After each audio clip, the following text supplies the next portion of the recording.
buenas noches para todos ustedes. Es un privilegio estar siempre aquí abriendo el corazón para llegar a la intimidad de su hogar con el Noticiero Internacional Ecos TV. Siempre un compromiso con ustedes y con la nación desde la capital salvadoreña para el mundo. Es más que rico llegar a esta hora después de que ha habido una lluvia bastante rara. No fue la gran cantidad, pero sí que llovió algo. Hoy queremos darles disculpas porque estamos empezando a las 8:17. Estaremos hasta como un cuarto para las 9, quizás un poquito antes, unos 13 minutos para las 9. Estamos llegando porque nos tocó trabajar y estamos limpiando la casa bien para que más tarde que temprano a ver si hacemos un día un programa ahí.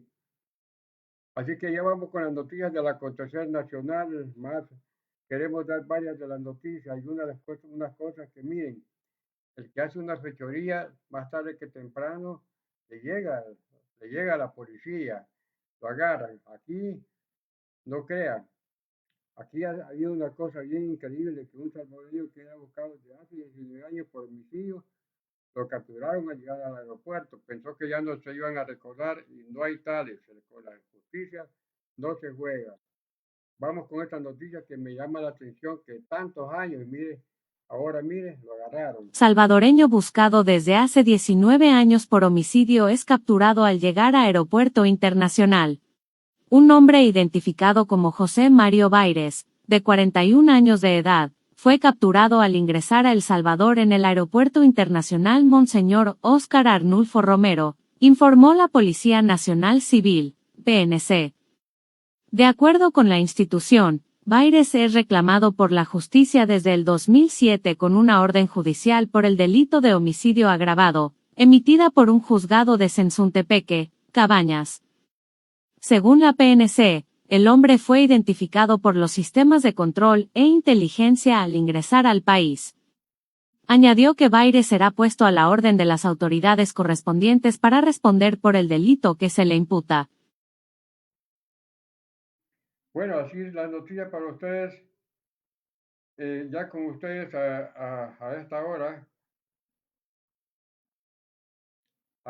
de la noche, pero siempre con el corazón en la mano para estar aquí con el Noticiero Internacional de Ecos TV. También a la persona que ha entrado le puede compartir el noticiero. Otra de las noticias también donde una maestra que fue despedida en La Paz le dijeron que mi plaza ya no era necesario en el centro escolar. Vamos con esta noticia. Maestra despedida en La Paz, me dijeron que mi plaza ya no era necesaria en el centro escolar. Bases Magisteriales denunció este miércoles 3 de junio 3 casos de docentes, 2 de La Paz y 1 de San Salvador, que fueron despedidos a finales de mayo e inicios de junio. Aseguraron que a ninguno de ellos se les entregó un documento en el que se les explicara la razón de su destitución, y que la decisión fue notificada por la Dirección Departamental de Educación, depende del Ministerio de Educación, MIND. Jorge Villegas, de Bases Magisteriales, señaló que los maestros recibieron la notificación de sus despidos de forma verbal, y que el dominador común fue la figura de supresión de plaza. Explicó que los maestros gozan de estabilidad laboral, y que si hay una falta grave pueden ser separados de sus cargos, pero el ente responsable de informar esa decisión es la Junta de la Carrera Docente. Esos despidos son arbitrarios, ilegales e inconstitucionales. En el artículo 30 en la Ley de la Carrera Docente está establecido el principal derecho, y es el derecho a la estabilidad. ¿Qué dice ese derecho? Que tiene que gozar de estabilidad en el cargo. En consecuencia, no podrá inhabilitarse, despedírseles o suspendérseles de conformidad con los procedimientos establecidos en esta ley. Claro que pueden ser despedidos los maestros, ciertamente. ¿Quién determina que son despedidos? Es la Junta de la Carrera Docente, señaló Villegas en conferencia de prensa. Una de las maestras despedidas es Carmen Ramos, quien laboraba en el Centro Escolar Cantón San Sebastián, en Olocuilta, La Paz Oeste. Ella tenía aproximadamente 15 años de trabajar en la institución. Me convocaron para el lunes, 1 de junio. Me enseñó, la directora departamental de La Paz, un rótulo que decía no grabar, no tomar fotos, no videos, y me dijo: profesora, por un reacomodamiento institucional y las reformas de la aplicación de la nueva metodología que tenemos, hemos decidido que su plaza ya no es necesaria en el centro escolar. No queremos que se presente a partir de este día, recordó Ramos.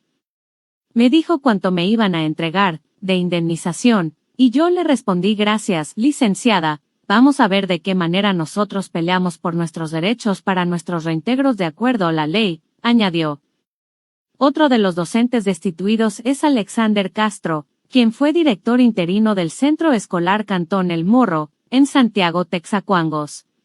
También a él le informaron de su despido en la Dirección Departamental de Educación el 28 de mayo, donde se le mostró un documento que no tenía firmas ni sellos legibles, era una copia, no original.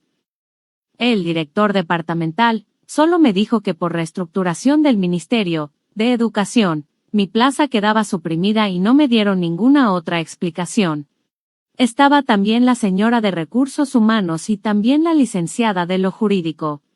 Me dijeron que mi despido era parte de la ley de la carrera docente, que estaba escrito la supresión de plazas, y de Recursos Humanos también me dijeron que me iban a indemnizar en 3 a 6 meses, señaló Castro.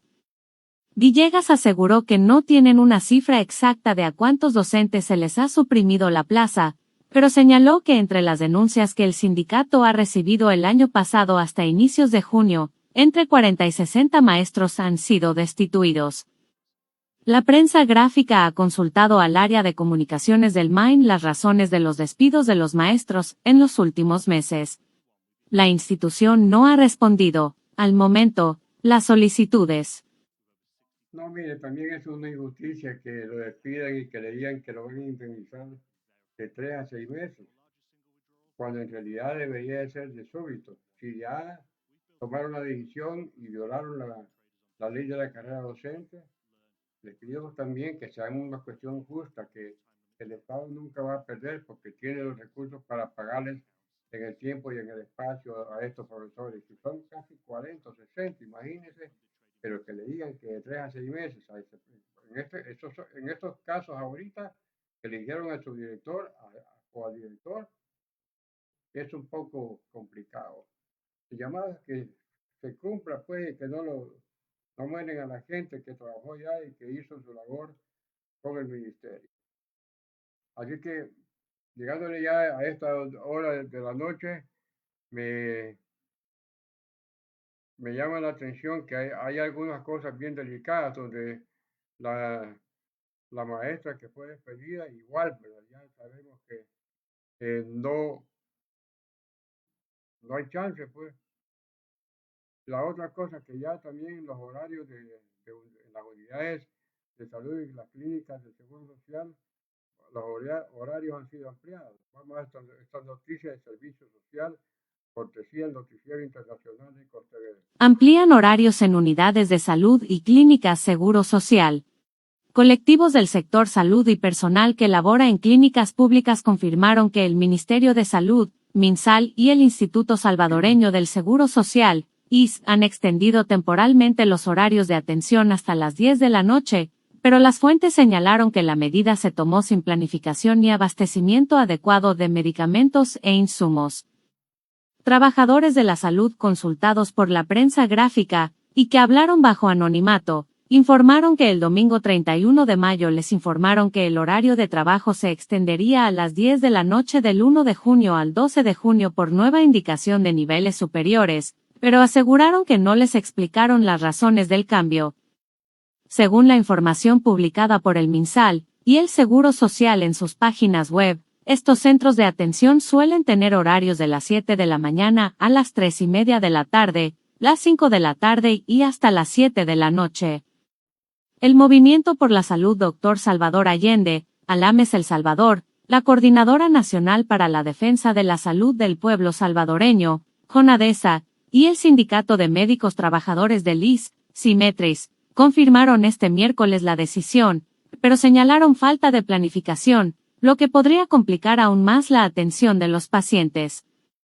En sus redes sociales, Alames expuso que la extensión de horario se hizo sin planificación gerencial responsable y previa, sin contratación de más personal.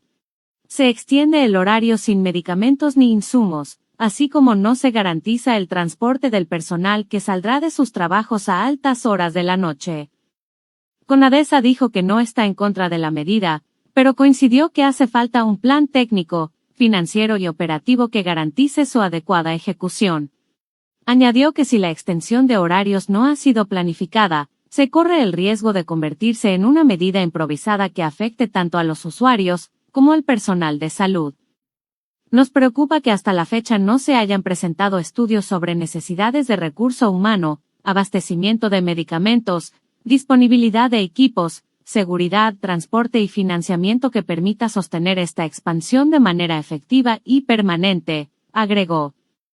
Alames también indicó que la salud pública ha perdido recurso humano tras los despidos masivos ocurridos en los últimos años y las jubilaciones.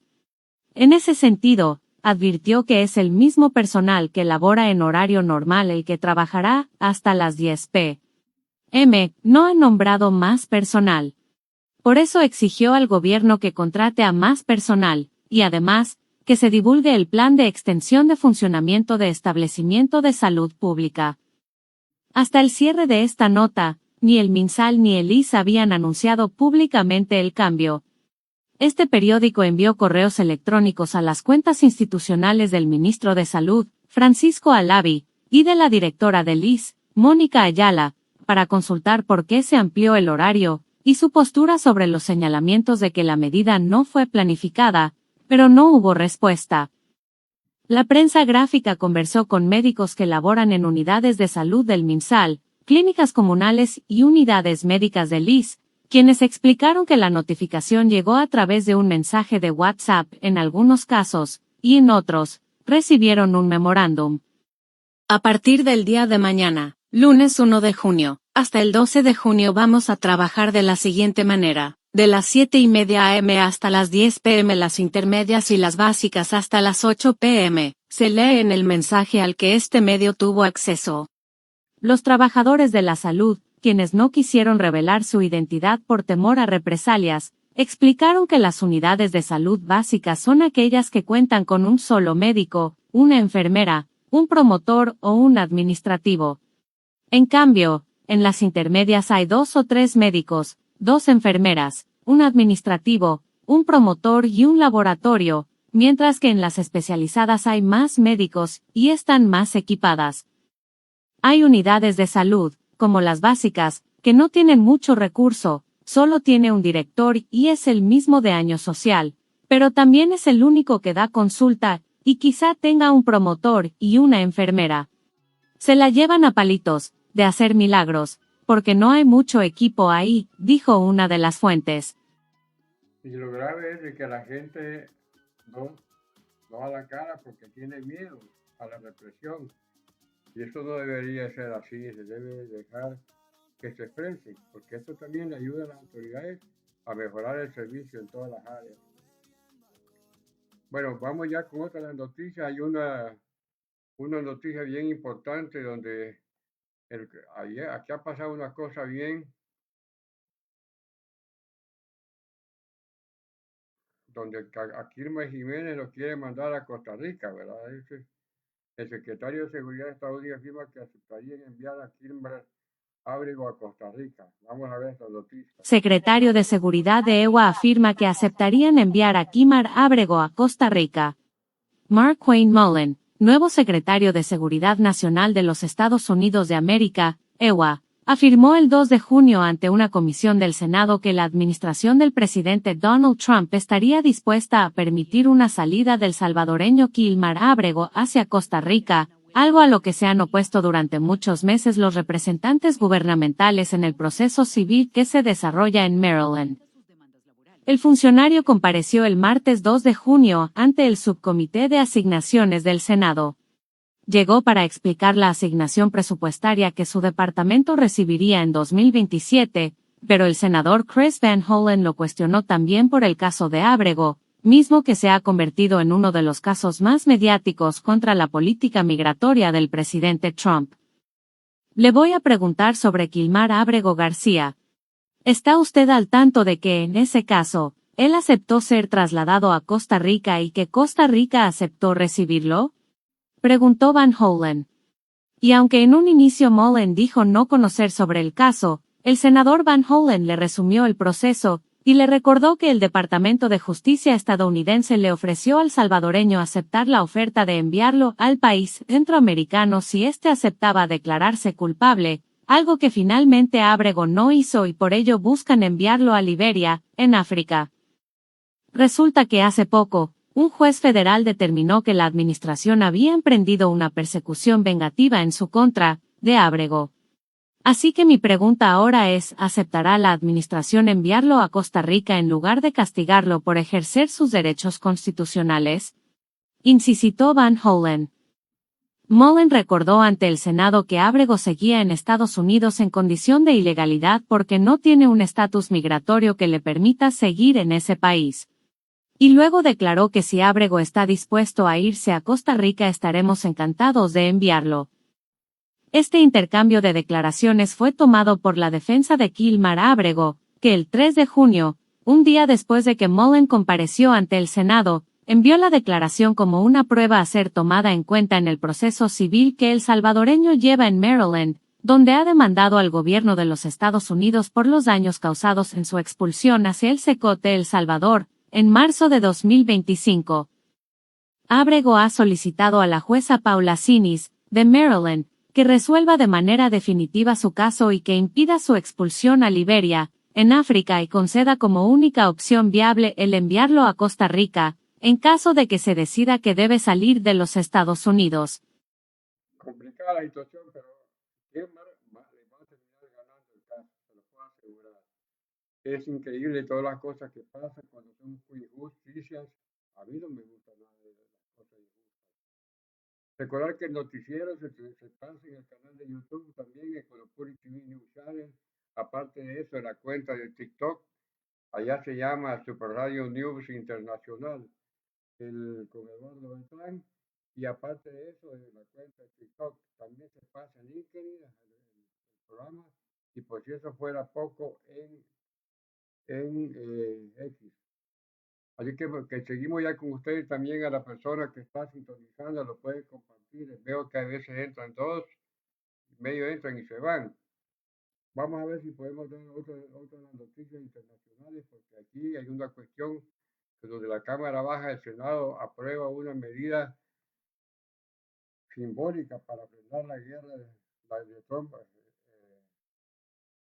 en Irán. La Cámara Baja de EWA aprueba una medida simbólica para frenar la guerra de Trump en Irán.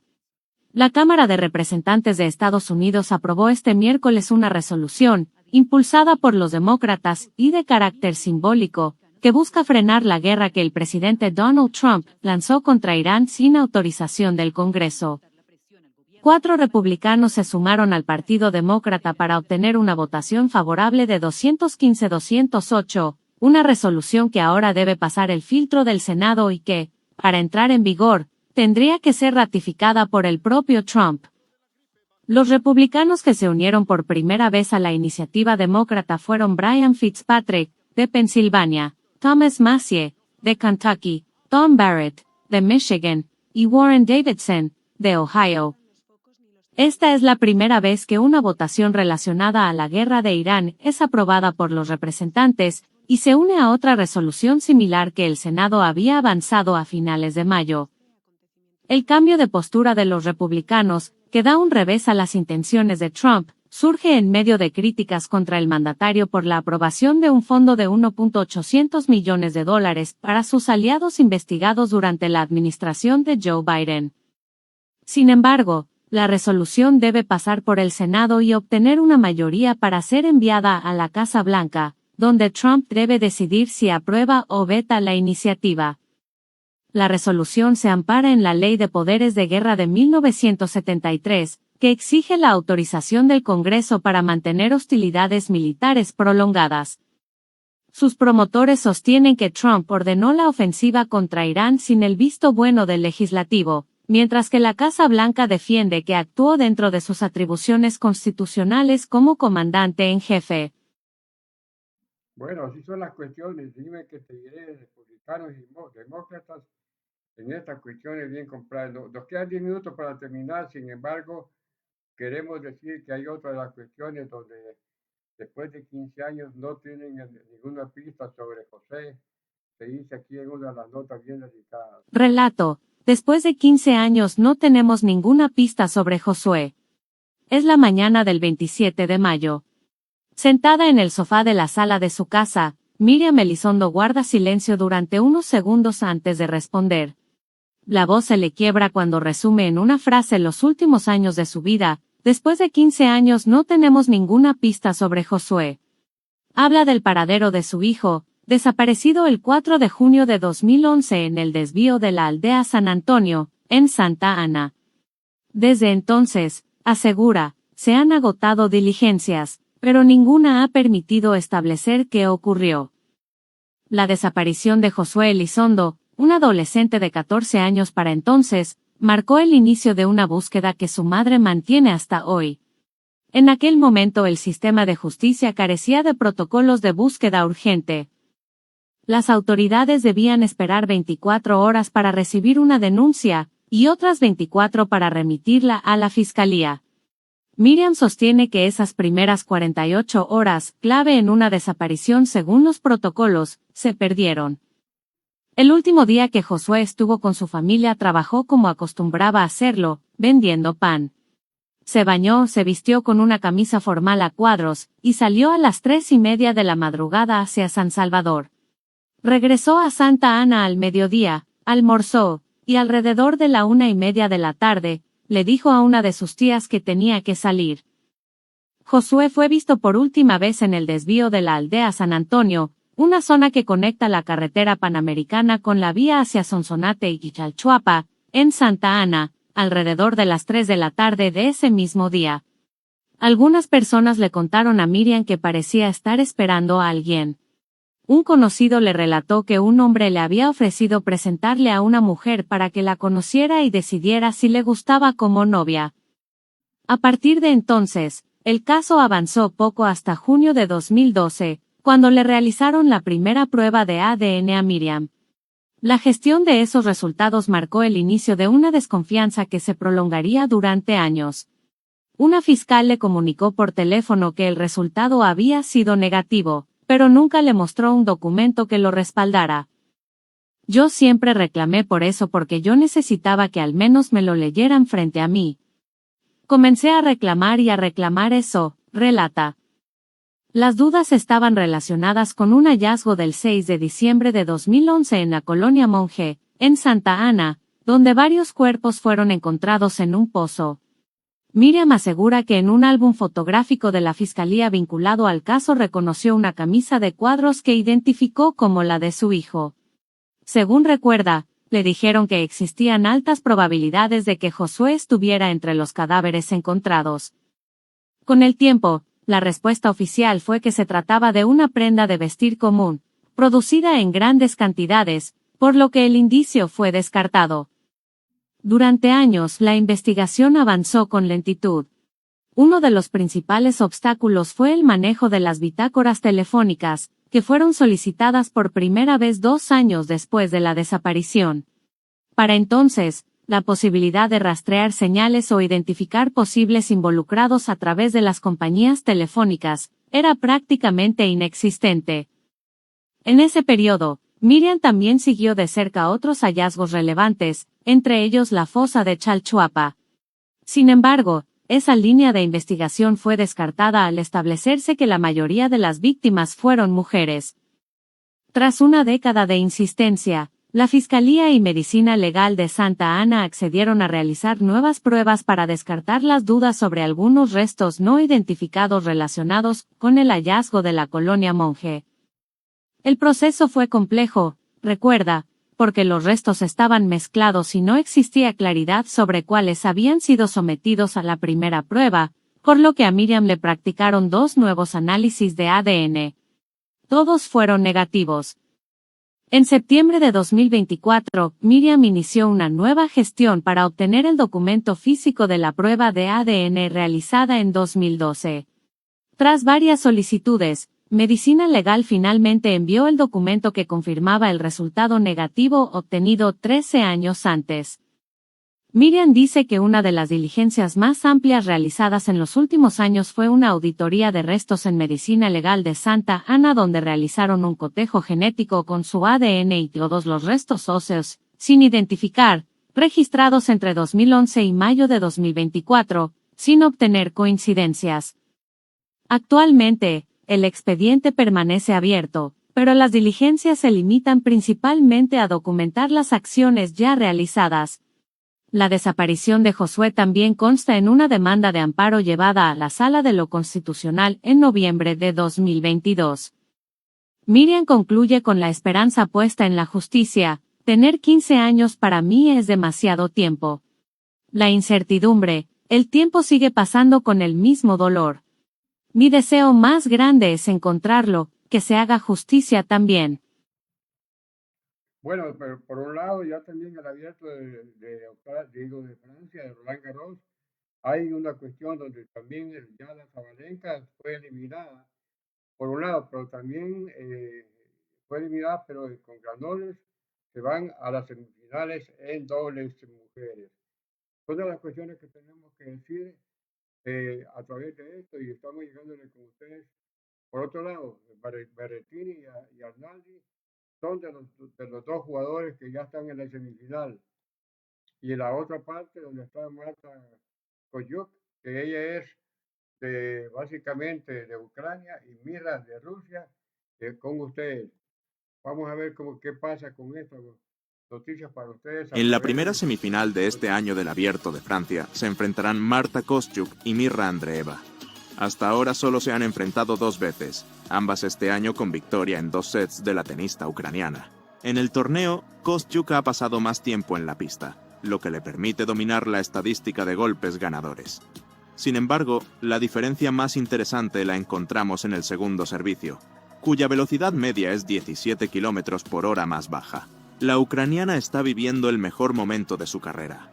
Ha ganado sus últimos 17 encuentros, y todos estos triunfos han llegado sobre tierra batida, donde ya ha conseguido 2 títulos. En la temporada actual no le ha ido demasiado bien frente a jugadoras del top 10, sin embargo, en este año tiene incluso un balance positivo de 7-6, con 4 victorias seguidas.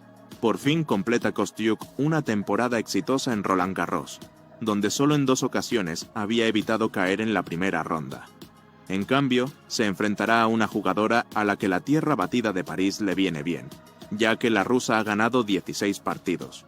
A las semifinales ha llegado la número 8 del mundo tras una actuación impecable.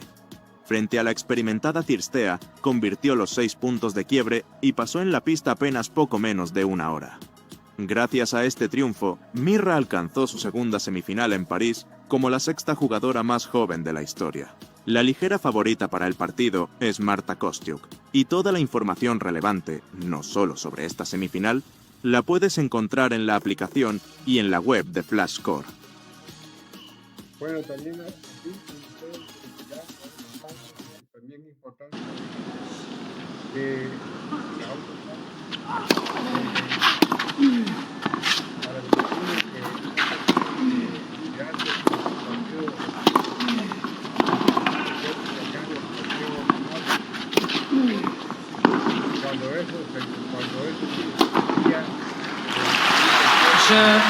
Berrettini.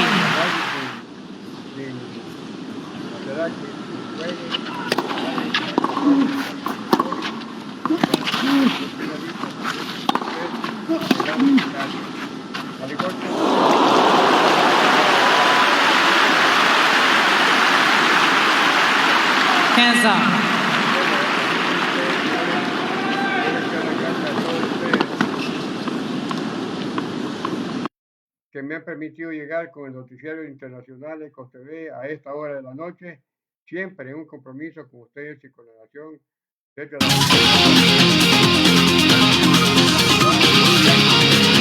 Saliendo del noticiero, de todas maneras que usted quede debidamente informado. Recordar que siempre es importante pedirles el apoyo.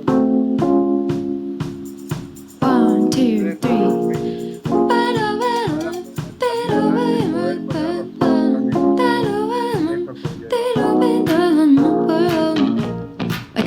es importante el apoyo suyo porque no crea, yo no esperaba salir, pero aquí estamos haciendo el esfuerzo. Hay gente siempre que es buena y que sabemos que su buen corazón nos va a ayudar a salir adelante con el noticiero Ecos TV y que se pase, ya dijimos en YouTube, en TikTok, como radio virtual, aparte de X y siempre en Facebook. LinkedIn también, ¿verdad? Que vamos ya con ustedes a la próxima, si el Padre Celestial así nos lo permite. Buenas noches y hasta la próxima.